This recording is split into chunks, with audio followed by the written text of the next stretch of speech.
70, coincidimos en coincidencia en Ergovia, 5 músicos. Ya parece que nos íbamos acoplando un poco y digo, oye, pues si a partir del año que viene siempre éramos los mismos, pues empezamos en el 71, los 5 con un coche, y como digo, llevando un bombo y unos platos o chapas en los pueblos, siempre un par de amigos ya aparecían para tocar. Y en Leiza, pues como fue el primer pueblo de 5 días seguidos, a tope los bares, a tope, todo a tope. El matrimonio que estaba aquí en Leva nos preguntó qué nombre tenía la charanga. Y dijimos que no, que nos habíamos juntado 5 amigos y aquí estamos. Y la señora nos dijo, pues si algún día ponéis un nombre, poned charanga incansables. Edozeinek esango dizu, txarangen munduan ibiltzen dan batei akaso gehiago gustatuko zaio edo beste batei ez dio horren beste garrantzia ingo, baina bai da erreferente bat incansables txaranga. Ez dut uste inorrek asko diskutitzek daukanen maila bat badula, ez? Ikusten zenun gauza diferente egiten zitula. Éramos la primera charanga, si se puede llamar profesional, vamos. Quiero decir, las charangas de entonces, hasta entonces eran cuadrillas de sociedades gastronómicas, como Toros en Carnaval o en Hernani o las Peñas de Pamplona, ¿no? Éramos los primeros que empezamos y la aceptación por parte de la gente, pues eso fue, los primeros. Eta nik uste hori pasa izan dola eta ikusten deula Euskal Herri guztitik gabiltzan momentun, edozein txarangak, seguro no, abesti bat behintzat badula txarangotatik, ez? 50 urte hauetan zehar, bai errepertorio jundala aldatzen eta propioa egiten azkenen. Gu gabiltza momentu honetan gazte jendeakin parrandan.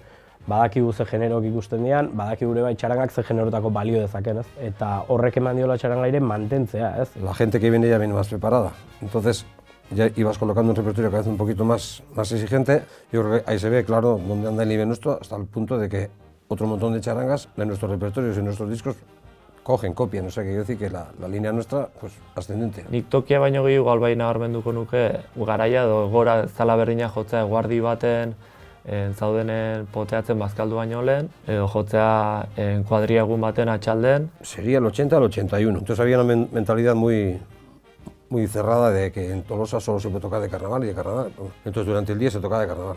Pero por la noche, nosotros, que ya habíamos hablado con el ayuntamiento, estamos contratados con el ayuntamiento para hacer nuestro repertorio. Y dentro de la noche los pasacalles que tocabas eras de aquí, y si tocabas algunas habaneras, pues de Tolosa. Y luego, pues nuestras cosas, sean mexicanas, sean no sé qué cuántos. Había gente bastante reacia, por no decir carca, que es una peor, pues que te venían, si no, te venían a llamar la atención, que no podéis tocar de carnaval, que no sé qué.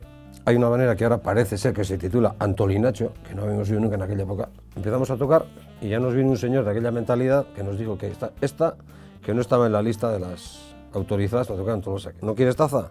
Taza y media. Al día siguiente, la misma. Y venga follón. No sabíamos ni el título de la manera. Y entonces yo le puse la clandestina, porque parecía que era la prohibida. Duela 4-5 urte izango zen, Baionan jotzen aituta gogoratzen naiz, jendez oso gutxikalek eta nahiko esango nuke gure gogo asko gabe, ingurun jende ez daukazuelako. Talako baten nabarit musikari batzuk gertuatu zitzizkigun. Hala galdetu genien, nondik zetozen. Eta Belgikako zian, pixkat harrituta daude.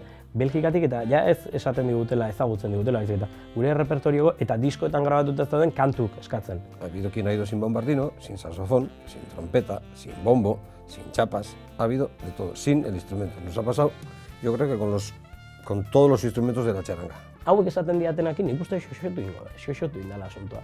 Asko berote zaigu la charangak eta jauteri beharrezkoa dela, baina ez nik bizi izan duten realitatetik, baizik eta batzuk kontatzen duten hortatik, oztu dela hemen giroa. Nik txaranga asko ikuste ditut Tolosan, baina asko ikuste ditute bai, egunen zehar ia bakarri dihoaztenak. Garo, leheno garai baten tabernatan de musika etzan egoten.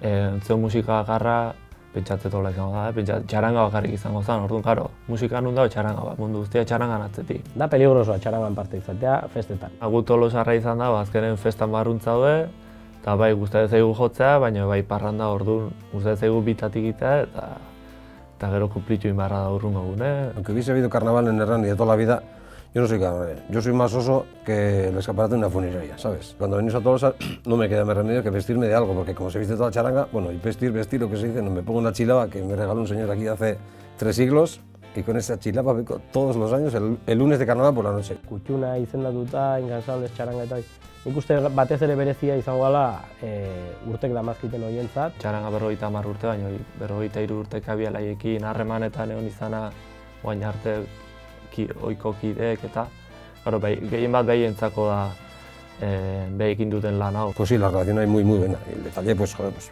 finísimo. Hauek baietz esan zioten bere garaien, existitzen zen invento hartan parte hartzeai, eta ikustea gaur egun zer dan, San Ferminetako txupinazoan pare betetzen dela gure herriko plaza, berezi izango. Garo txupinazoa jungo hiena botatzea lau bat, orduan 12 horiek, fuerte joarko.